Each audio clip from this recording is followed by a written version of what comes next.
Kembali ke sounding. Sekarang kita kedatangan seorang teman lama yang bernama siapa nih? Cindy. Namanya Cindy. Aku kenal dia tahun 2013 tahun 2013. Nah, ada satu kisah hidup dia yang sangat menarik. Salah satunya itu adalah, aku ceritain ya. Iya.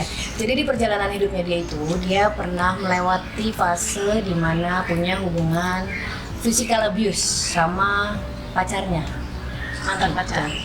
ya masa itu masa itu mantan pacarnya. Nah, kita sudah pernah membahas toxic relationship ya, dan physical abuse ini salah satu hal yang ada di dalam toxic relationship.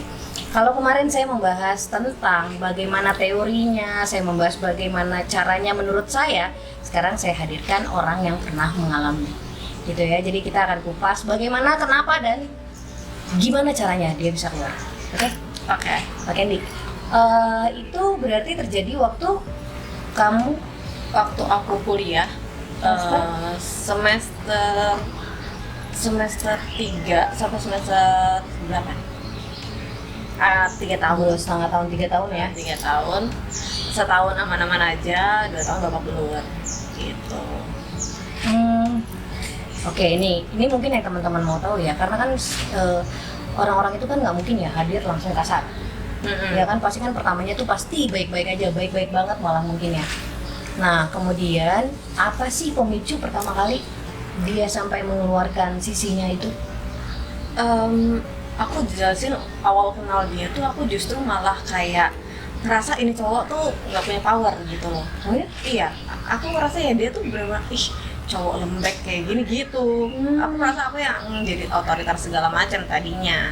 Terus akhirnya sering debat segala macam, dan akhirnya mulailah pertama kali itu dia narik tangan dengan kasar, dan aku diemin, dan akhirnya jadilah sebuah tonjokan di jambak sampai kepala tuh semua benjol kayak gitu. Terus untungnya sih aku nggak pernah berdarah atau segala macam sih, cuma aku pernah ngerasain yang namanya kita lagi duduk kayak gini, aku di jambak, jadi kepala aku di sini, ada di bawah gitu, itu yang terparah.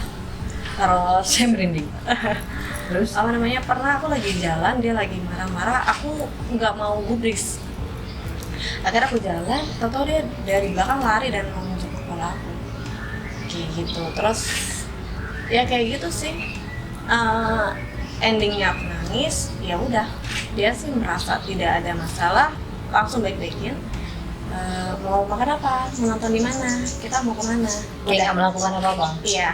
Pernah minta maaf? Awal-awal pernah minta maaf, tapi setelah itu udah nggak pernah lagi. Dia ngerasa kalau misalnya kekerasan itu adalah suatu hukuman karena lu nggak nurut sama gue gitu. Setelah aku nangis, ya udah, dia akhirnya merasa lega dan merasa ya udah Sudah terhukum. Cewek ini udah terhukum, ya udah baik-baik aja gitu. 2 tahun setengah, berarti sekitar 1,5 sampai 2 tahun kamu mengalami situasi begitu ya? Iya. Oke. Sebagai seorang kamu yang pasti kamu merasa awalnya kamu adalah seorang yang dominan, tiba-tiba kamu bisa ada di posisi itu. Boleh tahu kenapa sih kamu bertahan? Bertahan itu ya, pertama aku tuh ngerasa mental orang-orang seperti aku itu awal-awal mentalnya memang katanya dijatuhkan. Jadi dijatuhkannya itu kayak aku orang yang dominan, aku bisa segalanya sendiri, tapi dia buat kalau misalnya aku perlu dia. Di awal-awal itu aku nggak boleh yang namanya temenan dengan cowok, apalagi cewek juga, dan nggak boleh ketemu saudara. Intinya lingkungan aku benar-benar diprotek, aku harus sama dia terus. Yang setiap harinya dia nge-brainwash aku kalau misalnya ujung-ujungnya lo tuh sama gue, kok ngapain lo sama orang-orang itu gitu. Orang-orang itu tuh nggak peduli sama lo, cuma gue yang peduli sama lo kayak gitu setiap hari. Akhirnya aku merasa kalau misalnya aku sangat membutuhkan dia, disitulah gitu, dan akhirnya mulailah dia kayak gitu. gitu. Cuci otak ya. Cuci otak, jadi membuat kamu merasa bahwa kamu tidak bisa nggak ada dia. Iya, terus selain itu yang pertama ya, masalah pemikiran. Kedua, karena waktu itu kan masih kuliah ya, mama aku tuh ngasih uang jajan ya secukupnya, yang pasti. Karena kan aku sendiri kuliah di Depok, terus ngekos, otomatis nggak bakal dikasih uang yang berlebihan juga. Jadi mama aku tuh nyuruh kalau misalnya uang habis ya udah pulang gitu. Terus aku itu bisa dibilang kayak uang dari mama aku tuh ya cukup aja, karena setiap hari tuh dia tuh yang kayak aku mau apa, beli apa itu dikasih sama dia. Terus padahal ya aku nggak minta pun itu dia langsung ngebeliin. Aku merasa aku nggak bisa balas perbuatannya dia, aku nggak bisa kasih dia secara materi atau barang segala macam. Ya udah, aku kayak ya udahlah, lu ngertiin dia aja, itu cukup gitu. Itu ngerasa kayak gitu. Oke, berarti dia mengikat kamu dengan itu ya. Dia mengikat kamu, dia mengikat kaki kamu dengan pemikiran dan dengan uang. Intinya dia memberikan apa yang kamu butuhkan menurut kamu pada masa itu. Oke, terus ini banyak banget nih orang-orang yang terjebak di situasi seperti ini, tapi mereka nggak sadar. Nggak sadar. Mereka berharap suatu hari orang itu berubah, gitu kan? Itu juga kan kamu ngerasain? Iya. Nah, terus ini hal yang membuat saya sangat miris karena biasanya terjadinya sama perempuan. Ya, sama perempuan, di mana perempuan lebih mengandalkan rasa sudah pasti. Nah, aku mau tahu dong, gimana sih cara kamu buat mempunyai pikiran untuk berani pergi dari sana. Menurut kamu itu ending dari penantian kamu atau apa? Prosesnya itu banyak banget yang aku lakuin. Pertama, aku tuh aku mikirin perasaan orang tua aku ketika anaknya disakitin seperti apa. Orang tua aku ngebiayain segala macam ya kan sampai aku gede, terus ujung-ujungnya masa aku ditunjukin sama orang, aku diem aja. Nah, selain itu aku juga banyak afirmasi di diri aku. Setiap pagi tuh, aku tuh dulu ya mau tidur, jangan kan mau tidur gitu, makan aja tuh aku tuh nggak bisa. Aku makan 2 sup tuh udah kenyang. Setiap tidur aku selalu kayak kebangun dan dengan rasa deg-degan. Itu aku takut banget kayak gitu. Jadi setiap bangun tidur ya udah aku afirmasi diri aku kalau misalnya hari ini tuh aku cuma pengen bahagia, aku cuma pengen nggak nangis gitu aja. Sesimpel itu harapannya. Kemudian ya lama-lama kayak ya terbiasa, dan akhirnya aku cuma berpikir aku tuh harus apa ya. Ya udah, sampai aku di titik aku lelah, aku cuma ngerasa ya udah aku terima ini, aku ikhlas, aku anggap ini sebagai sebuah pelajaran. Aku menerapkan itu di diri aku, dan lama-lama perasaan itu melegakan diri aku sendiri, dan akhirnya ya udah aku udah bisa ngerelain dia kok gitu. Akhirnya kamu memutuskan buat pergi dan kembali ke keluarga. Oke. Jadi poinnya adalah teman-teman, situasinya Cindy ini diawali dari satu kata, pembiaran. Ya, pembiaran, hal yang dilakukan pertama kali dan dia biarkan aja. Sampai akhirnya itu menjadi sebuah hal-hal yang sering, dari yang sering menjadi sebuah kebiasaan, dari sebuah kebiasaan menjadi sebuah karakter. Gitu. Jadi kalau dibilang salah nggak laki-laki itu? Salah. Tapi kita pun sebagai orang kita pun salah di sana. Gitu. Sama yang kedua, pelajaran yang bisa aku dapat itu adalah belajar menerima ya berarti.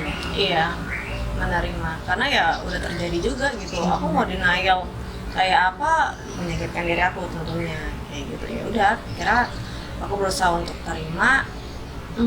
Percaya nggak percaya, itu mental aku tuh udah jadi tenang sendiri. Kalau aku nggak terima itu ya nggak bisa tidur. Pertama itu mental aku bener-bener kacau banget.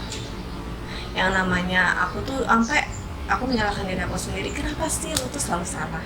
Kenapa sih lu tuh insecure ya? Iya, bikin dia marah terus segala macam. Padahal aku tuh dalam posisi yang nggak salah kayak gitu. Itu memang yang ditanamin dalam sebuah hubungan toksik. Jadi ketika mereka marah, mereka akan membuat kita merasa seolah kita yang melakukan. gitu. Ada sesuatu yang salah, ya kan gue salah lagi kan, gue bikin lo begini kan gitu. Nah itu ya teman-teman ya. Jadi kalau misalnya sudah bukan terjebak, sudah berada di sebuah situasi hubungan di mana kamu merasa bahwa apapun yang kamu lakukan salah, bahwa itu bukan kamu, percaya deh itu sudah masuk ke dalam zona toksik gitu. Dan nggak perlu nunggu kayak Cindy ya sampai 3 tahun ya ibu ya. Sampai 3 tahun dia keluar itu kayaknya nggak perlu ya. Kemudian sama satu lagi, ketika kamu berada di posisi itu, apalagi kamu dalam kondisi pacaran, satu pesannya buat dari saya, nanti saya minta pesan dari Cindy juga. Satu, ingat lagi sama keluarga. Bagaimana orang tua kamu membesarkan kamu untuk menjadi perempuan hebat. Bagaimana adik kamu berkaca sama kamu, kakak kamu ngajarin kamu. Ingat lagi mereka, gitu. Kamu nggak sendirian. Semua orang mungkin pernah mengalami ini dengan versi yang berbeda, tapi yang jelas kamu tidak sendirian. Oke Cindy, buat penutup bagian abusive, aku boleh nggak minta beberapa kata buat teman-teman nih yang mungkin sedang mengalami ini dan nggak punya keberanian buat keluar? Intinya sih gini loh, kalau misalnya kamu merasa tidak dipedulikan oleh orang lain, kan kalau misalnya kayak gitu orang tuh nggak peduli kan, sama aja dia nggak peduli dengan kita. Ya harus diri kita sendiri gitu loh, harus diri kita sendiri yang sayang sama diri kita sendiri. Karena kita tuh nggak akan bisa membahagiakan orang kalau kita sendiri nggak bahagia. Gitu. Benar ya, jadi stop nyari orang yang membahagiakan kamu, karena bahagia itu kita ciptain sendiri, ya nggak? Kemudian baru bahagia itu bisa ditularkan ke orang lain, gitu kan? Iya. Alright Cindy, terima kasih. Selamat sudah lulus dari zona luar biasa itu. Saya yakin hal itu pasti bawa pelajaran berharga banget buat Cindy. Amin. Semoga di masa yang akan datang semua situasi menjadi lebih baik dan kejadian kamu bisa menjadi cerita-cerita buat teman-teman yang pasti sekarang masih banyak berada di dalam sana. Alright, terima kasih sudah duduk manis.